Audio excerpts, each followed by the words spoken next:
யார் எப்படியோ எனக்கு ஒண்ணு ரொம்ப பிடிக்கும். நான் இனிமே வரவே மாட்டேன், தெரியும்ல. முடிஞ்ச வரைக்கும் எல்லாருக்கும் சின்ன சின்னதா ஒரு நல்லது, சின்ன சின்னதா ஒரு ஹெல்ப், அது செஞ்சு இருந்து பாருங்க. லைஃப் ஒரு மாதிரி ஜாலியா இன்ட்ரெஸ்டிங்கா இருக்கும். ஒரு ஃபேமஸ் சேயிங் ஒண்ணு இருக்கு, வெள்ளத்துல தவிக்கிற ஒருத்தருக்கு நீங்க படகு கொடுத்தீங்கன்னா பாலைவனத்துல நீங்க தவிக்கிறப்போ அது ஒட்டகமா வந்து நிற்கும். இப்ப யாராவது உங்களுக்கு ஏதாவது கெடுதல் செஞ்சுட்டாங்கன்னு வைங்களேன், அது நீங்க பழி வாங்கிட்டீங்கன்னு வைங்களேன், அந்த நாள் முழுக்க நீங்க சம மகிழ்ச்சியா இருப்பீங்க. எப்படி பார்த்தல, எப்படி பழி வாங்கினேன். ஆனா அதே மனுஷனை மன்னிச்சு விட்டு பாருங்க, வாழ்நாள் முழுக்க நிம்மதியா இருப்பீங்க.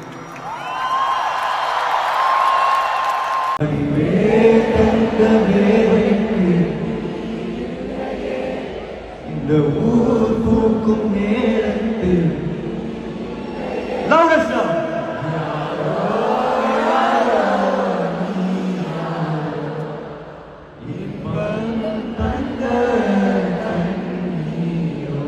எனக்கு யாருமே வேணாம், நான் தனியாவே இருந்தேன் எல்லாத்தையும் ஒதுக்கிட்டு வாழ்றவங்க எல்லாம் இன்னைக்கு யாருன்னு நினைக்கிறீங்க?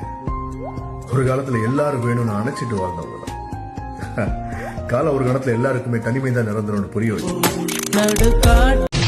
மனச மட்டும் அல்ல அல்ல மத்ததெல்லாம் கல்ல கல்ல எதை எதை உலகம் பதை பதைக்கிறதோ அதை அதை மறதும் விரும்புது கரைகளை தீண்டும் மலைகளை போல கனவுகள் தினமும் மரும்புதே. இதுபடி அதபடி இருக்கட்டும் அடிதடி இளமையின் கதபடி இறுதிய சதபடி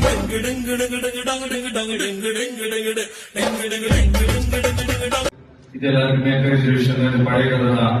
நான் ஃபேஸ் பண்ணாத விமர்சனங்கள் இல்ல, நான் ஃபேஸ் பண்ணாத அவமானங்கள் இல்ல, நிறைய நியாயங்கள் அதெல்லாம் தாண்டி தான் வந்திருக்கிறோம். ஒரு இளைஞனுக்கு எதிராக தன்னோட சொந்த சகோதரர்களே பொறாமைப்பட்டு அவனை பாழும் ஜனத்தில் தள்ளிவிட்டு அதுக்கப்புறம் அவர் எப்படி மீண்டு வந்து அந்த நாட்டுக்கே அரசனாகி தளபதிக்கு வந்து தி எண்டு கிடையாது, தி பிகினிங்.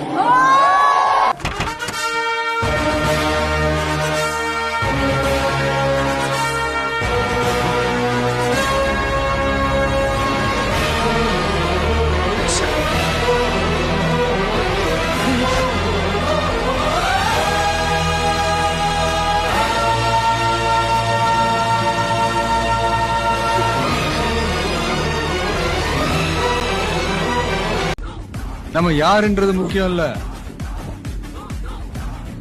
நம்மளால என்ன முடியும்ன்றதுதான் முக்கியம். நமக்கு செட் ஆகுதுல இந்த டயலாக்?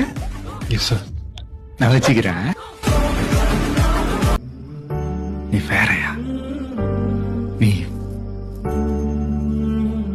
வேறயா? வேற ரூட்டியா நீ?